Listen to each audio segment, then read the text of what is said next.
Et vous revenez, Céline, sur cette mesure très rare qui a été prise à Nice. Oui, le tribunal correctionnel de Nice vient d'ordonner l'affichage de la condamnation d'un conducteur de trottinette sur la promenade des Anglais.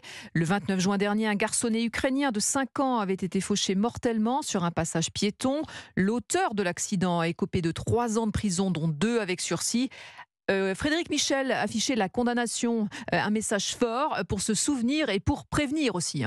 Oui, et à l'endroit du drame, sur la promenade des Anglais, ils sont nombreux à se souvenir de l'accident et à juger cet affichage utile. Si nous, en tant que piétons, on ne faisait pas attention, mais ce serait tous les jours qu'il y aurait des accidents, que ce soit en trottinette ou en vélo, ils ne s'arrêtent pas sur les passages piétons. Oui, ça peut sensibiliser bien évidemment. Dès que vous avez des condamnations, il faut les marquer, les mettre comme à l'époque du western, wanted. Mais bon, après, tout le monde doit faire attention. Des fois, je vois des coureurs, ils prennent la piste cyclable, etc. Ou des gens qui traversent sans regarder. Ça n'est pas inutile, puisqu'on voit des trottinettes assez souvent dans tous les sens. Alors, requérir cette peine était une évidence pour Sandra Verbruggen, la vice-procureure de Nice en charge du dossier. Cette peine d'affichage a une vertu pédagogique. L'idée, c'est de faire évoluer les consciences, faire prendre conscience aux gens qu'en roulant vite, ils sont susceptibles d'exposer les autres à des blessures graves, voire même à la mort, comme ça a malheureusement été le cas dans cette affaire. Cette mesure vise à toucher un large public. Florence Guillaume est la déléguée interministérielle à la sécurité routière. On parle souvent de sanctions, d'amendes, mais le vrai risque, c'est l'accident, c'est d'être responsable d'un accident. C'est la trottinette, si vous faites une chute, si vous heurtez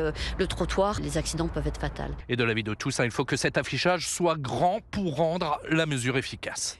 Frédéric Michel, le correspondant européen sur la Côte d'Azur.